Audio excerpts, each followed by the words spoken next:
Here we have what you guys were interested in, the psilocybe mushrooms and psilocybin. That bottle there is a bottle of Sandoz pharmaceutical grade psilocybin.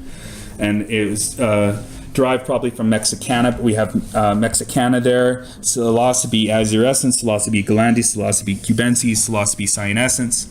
And these are the popular mushrooms and mushrooms people enjoy to take for magical experiences. These are the Amanita muscaria, the local variety, and the Siberian variety. People recommend the Siberian one. It's a little less of a dissociative. There are no cases of death by overdose on record from Amanita muscaria, the most famous mushroom in the world, but people prefer the psilocybe to the Amanita just for the effects. This is a little more of a confusing mushroom. You have Maclean's magazine, October 1st, 1953, the first media mention of LSD. And the Reader's Digest, January 54 is the second. That would be the first American mention of LSD. And then next to it, a physician sample of LSD from Sandoz there. Here, Doc, try these LSD tablets. We have ergot from the collection of Professor Albert, or Dr. Albert Hoffman, the synthesizer of, first synthesizer of LSD. And this is growing on rye. Pure. There you go. And ergot-based medicines here. That little red capped medicine there is pharmaceutical grade DMT from Sigma. And that passport right there, every one of those brown dots is 100 micrograms. That was how a guy smuggled his LSD through. How often is this cabinet broken into? Never.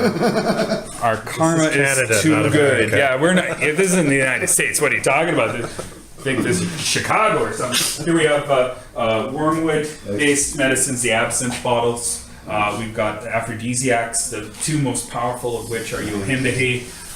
The yohimbe tree, the bark, you get this substance that makes everything just swell. And then Damiana mimics testosterone. That would be the Damiana bush there from Mexico. And that's a full bottle of crema de Damiana. And there's a couple of empty bottles of crema de Damiana. Oh, somebody's been into it. Well, you have to christen the museum when it opens. And I can't think of a better Pregnant naked lady shaped bottle to open up and celebrate the opening of the museum. It's my favorite drug, really. I do like cannabis, but a whole bottle of crema de Damiana. Think of the possibilities. And then these are sarsaparilla bottles, and it is a natural antidepressant, sarsaparilla. And there's a list of aphrodisiacs as long as your arm, with some other ones, maca, horny goat weed, mamajuana, and clavohuasca has orgasm-enhancing properties to it, but you have to do your own field studies. Here we have coca. The last, but certainly not least, of our botanical medicines. Koji Indians have been using coca for thousands of years to mitigate against the high altitudes in Colombia, and as an appetite suppressant and, of course, a stimulant.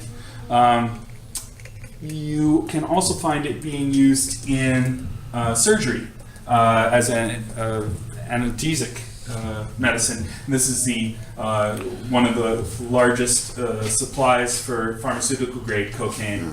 You need 3 keys to open it up. That's in Peru, the Peruvian National Coca Enterprise, and that would fill bottles. I think the Eli Lilly, the Merck. We've got Park Davis down there, and Wyeth cocaine, and that's what the plant looks like in flower.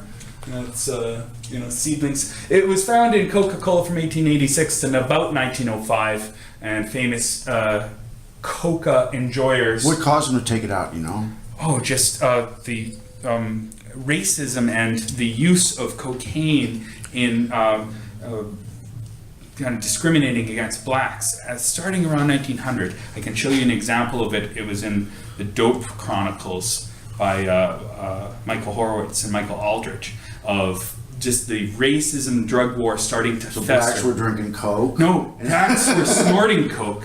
White people were drinking it in the form of Vin Mariani and Coca-Cola. Blacks were doing that, and we need to, the same way we start pushing around Chinese people with opium in the 1880s, and Mexicans starting in about 1914 with marijuana, let's figure out a way to push around blacks. Oh, what do they enjoy using? They sniff that powder. Well, that's obviously the cause of their insubordination. The reason they showed this has got somebody doing nasal surgery, and what Yes. they do is they put these big sponges with pharmaceutical cocaine, and they put it in the nasal passage, and they can do all kinds of operations there. And they dye it with a blue dye, so nurses have been known to like take some out and put some saline back in. So they dye it with a blue dye, so they can't do that. So you can tell if it's been diluted at all. Yeah, well, from what I understand, a friend of mine has a terrible back injury, and the drugs that he's been given, the morphine, they occasionally stop working, and he has to, mix it up to add some hashish, and then once in a while a snort of cocaine to utilize his body's other pain-killing mechanisms in order to get the morphine to work again. So he's kind of switch over from one to another. And the interesting thing about cocaine that I find is that this is the news in brief about the CIA being the #1 coke smugglers in the world.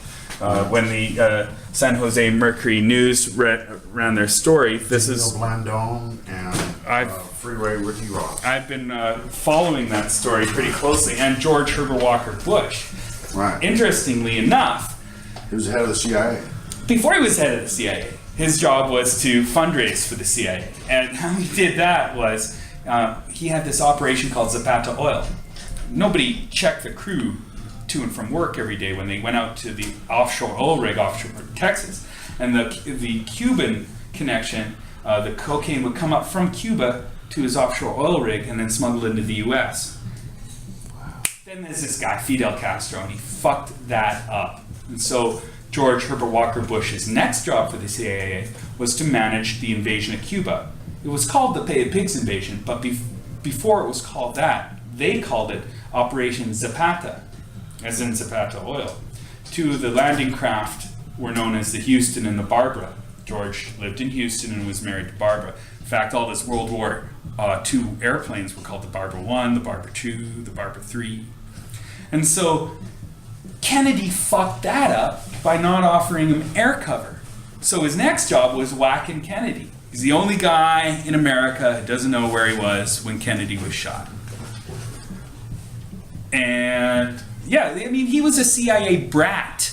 He was raised on Jupiter Island, where Robert Lovett and a lot of the other guys from the CIA were from. His father, him, and his son were all members of Skull and Bones. Again, big draw for the CIA. They have like 2 statues of Nathan Hale, one at the entrance to the CIA, one in Yale, where the Skull and Bones clubhouse is, and where these guys who started the CIA were from. So George Bush grew up in this milieu, and of course when he was named head of the CIA, he said, I have nothing to do with the CIA. Yeah, right. His dad was in military intelligence, which is where the CIA came out of too. So they purposely don't give a lot of attention to this element, because if they did, people would realize the drug war is a lot about raising money for secret wars.